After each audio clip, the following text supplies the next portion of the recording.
বলি একটা বৈধ ভোটারের যদি নাম বাদ গেছে, আমরা সবাই মিলে এই বিজেপি এবং কেন্দ্র সরকারের বাড়ি যেখানে যেখানে তারা থাকে, আমরা মা মাটি মানুষ মিলে, তৃণমূল কংগ্রেসের কর্মীরা মিলে ঘেরাও করব।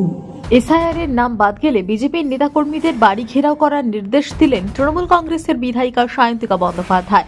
এসআইআর নিয়ে ফের বিজেপিকে আক্রমণ তৃণমূল কংগ্রেসের বিধায়িকা সায়ন্তিকা বন্দ্যোপাধ্যায়ের। তিনি বলেন, এলাকার কোনো বৈধ ভোটারের নাম বাদ গেলে সেই এলাকার বিজেপির নেতাকর্মীদের বাড়ি ঘেরাও করার নির্দেশ দিলেন তৃণমূল কংগ্রেসের বরাহনগরের বিধায়িকা সায়ন্তিকা বন্দ্যোপাধ্যায়। আজ বীরভূম জেলা তৃণমূল কংগ্রেসের বিজয় সম্মেলনী অনুষ্ঠানে উপস্থিত বিশিষ্ট অভিনেত্রী তথা তৃণমূল কংগ্রেসের বরাহনগরের বিধায়িকা সায়ন্তিকা বন্দ্যোপাধ্যায় সেই বিজয় সম্মেলনী অনুষ্ঠানে বক্তব্য রাখার সময় তিনি প্রকাশ্য মাইকে ঘোষণা করেন, এসআইআরে যদি আপনার এলাকার কোনো বৈধ ভোটারের নাম বাদ যায় তাহলে আপনারা ওই এলাকার বিজেপির নেতাকর্মীদের বাড়ি ঘেরাও করুন। আজ বীরভূমের রামপুরহাট শহর তৃণমূল কংগ্রেসের উদ্যোগে রামপুরহাট পৌরসভার মাঠে মুক্ত মঞ্চে এই বিজয় সম্মেলনী অনুষ্ঠানের আয়োজন করা হয়। এদিনের বিজয় সম্মেলনী অনুষ্ঠানে ছিলেন রাজ্য বিধানসভার ডেপুটি স্পিকার তথা রামপুরহাটের বিধায়ক আশিস বন্দ্যোপাধ্যায়, রামপুরহাট পুরপ্রধান সৌমেন ভকত সহ তৃণমূল কংগ্রেসের রামপুরহাট শহর কমিটির বিভিন্ন নেতৃত্বরা।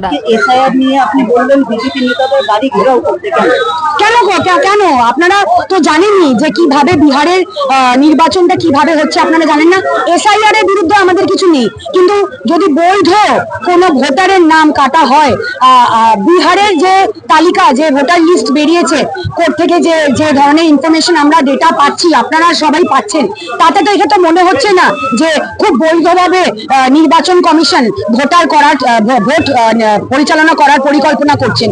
তো এইভাবে ব্যাকডোর থেকে বাংলাকে গ্রাস করতে আমরা দেবো না। এসআইআর এর নিয়ে আমাদের কোনো মাথা ব্যথা নেই, কিন্তু বৈধ কোনো ভোটারকে বাদ দিয়ে তার নামে এসআইআর যদি করতে আসে, তখন তো আমরা রুখে দাঁড়াবো, তৃণমূল কংগ্রেস রুখে দাঁড়াবো।